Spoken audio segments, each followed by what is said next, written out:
What's up guys, you are watching Sid Gaming and today we are going to fix the error NW-31246-6. It's a DNS settings. Go to the setting and network and check the PlayStation status network, and sometimes the server is down, the status is not working, so you just check the status. The status is working up and good. Then after that you can change the DNS settings. So here is the server. Which server you want to check, you just check this one.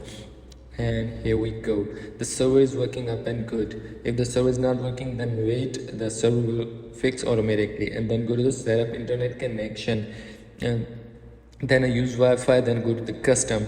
Here you have the manual. Tap on the manual and go to the primary DNS and the secondary DNS. Primary DNS to 8.8.8.8 and the secondary DNS 1.1.1, and then just press next. And after that you just go test internet connection, it will be fixed.